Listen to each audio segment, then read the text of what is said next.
Hey, g'day! Hey, there's a break in the weather. Let's go.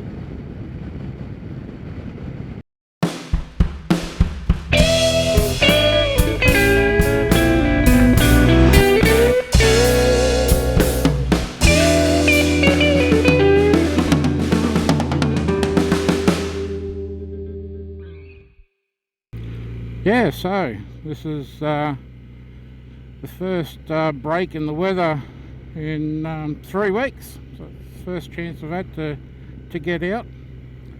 Actually, the weather came good yesterday, but I had to spend some time slashing the lawns. Now I can see my house. So it's been rather wet. Yeah, here's a few photos to show you what I mean. But I know this is short-lived. I think we'll only get a few days of good weather, and then the rain's heading back. The Weather Bureau was telling us that there's a slight chance of a cyclone forming in the Coral Sea over the next few days, so that'll be interesting. Although they do say that it'll head east away from the Queensland coast, so that's okay. Even forming in that close, it's only be likely to be a category 1 or 2. If it stays over water longer, then yeah, it intensifies more. But anyway, that's right. It's only a matter of being prepared, and all is good. Same with all this rain, just be prepared. Spent quite a bit of time digging some trenches to get the water to run away from the house and to the back. Yeah, and my little sump pump working overtime. It wasn't keeping up in the heavy downpours, but between breaks, yeah, it sort of caught up a little bit, and then yeah, got drowned again. Anyway, doesn't matter. All come out dry in the end, I suppose. Let me recount a little event that happened to me regarding traction control.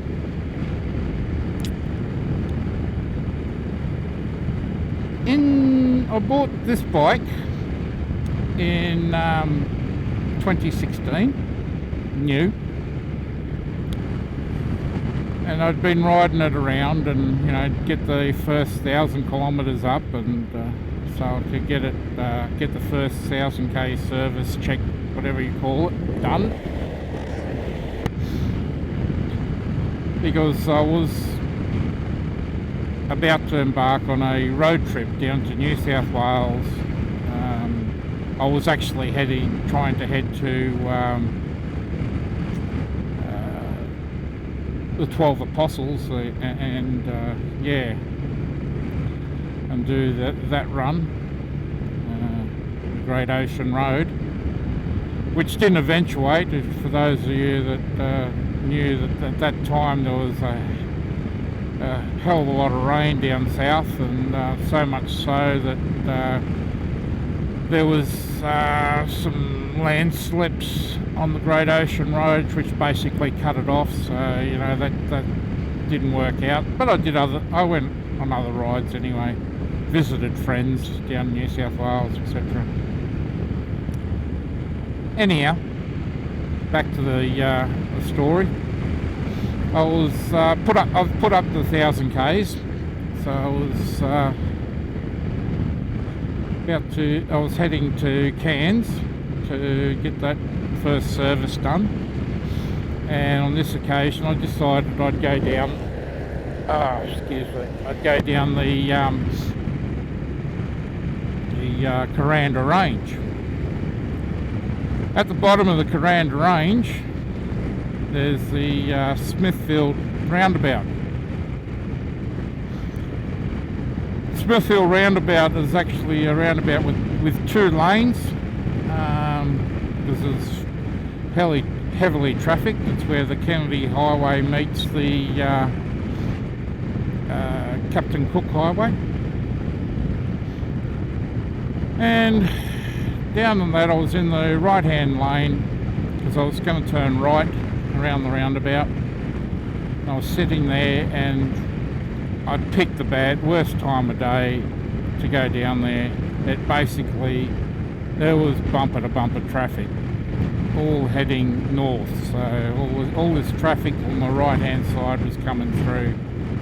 And I would have sat there for, I don't know, would have been 7-10 minutes, something like that. But, you know, that's a long time to sit watching traffic. Anyway, and I was watching it and I could see a gap coming. I thought, oh, beauty. Yep, I did my risk assessment in my head and figured, yep, I can make that gap, provided the person in the outside lane turned left. I was watching, and sure enough, the person in the outside lane turned left. The car in the inside lane, it was coming, so I got ready, and just as it got to me, I took off.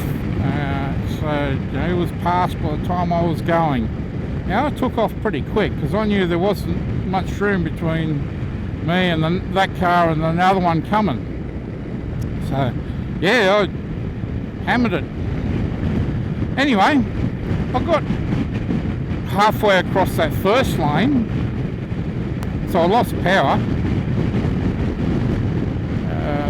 The engines felt like retarded, so you know my reflexes were open up the throttle a bit more. I've got to get across this roundabout, there's 2 lanes.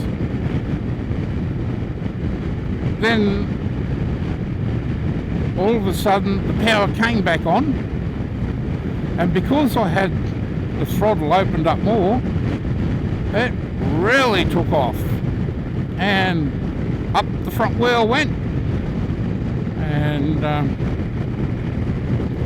yeah, and then again the power retarded again, and I'm freaking, you know. I knew this car was coming. Anyway, down it went, and I got my power back on the beauty. I got across that intersection, or that roundabout. You know, I ended up with 2 indentations on my seat, one on each side, where my cheeks grabbed hold of the seat. And my jocks, they were waving the white flag. They'd given up. You know, they didn't want any more. Anyhow, what I need to say is I believe in keeping both wheels on the ground. You know, we riding motorcycle is high risk, so it's up to the rider, in this case me, to control that risk.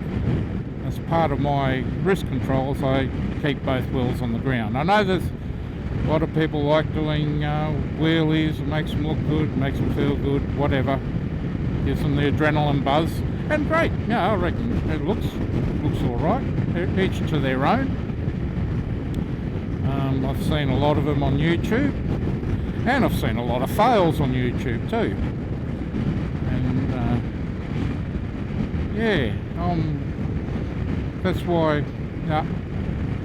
I like to, as part of my risk control, is to keep both wheels on the ground. So what happened to getting across those 2 lanes of traffic? Well, when I took off the first time,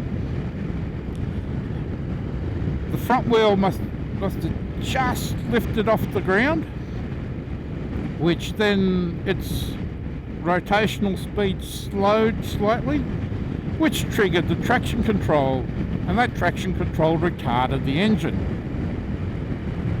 And in that split second, you know, I gave it more throttle, as I said. Because it retarded, it dropped back down, started to rotate to the right speed again, And so the traction control reset itself. And as soon as it reset itself, because I was giving it more throttle, it really took off. I mean, phew. And guess what? Up came the front wheel, even higher this time. Traction control kicked in again. So it dropped back down, and anyway, I made it across that intersection, thankfully. So yeah, bit of a track for young players. I've since worked out, I know how to turn off that traction control, so I know when I can, if I don't think I'm going to require it, I can turn it off. The bike, you know, I only just had the bike. Only took me about a week to notch up that 1,000 Ks. Actually, it might have been a week and a bit, so that I could get that service done and get myself to go on my road trip. So there you have it. Yeah, you've got to be careful sometimes with traction control. It's a great item. Does wonders, but it can catch you out. I can imagine how it'd catch you out on things like sand or something like that. Loose surface. Anyway. So that's my little recount. Yeah. Anyway, it's done a bit of a lap. Heading back home now. Which I better slow up a bit. Going a bit quick.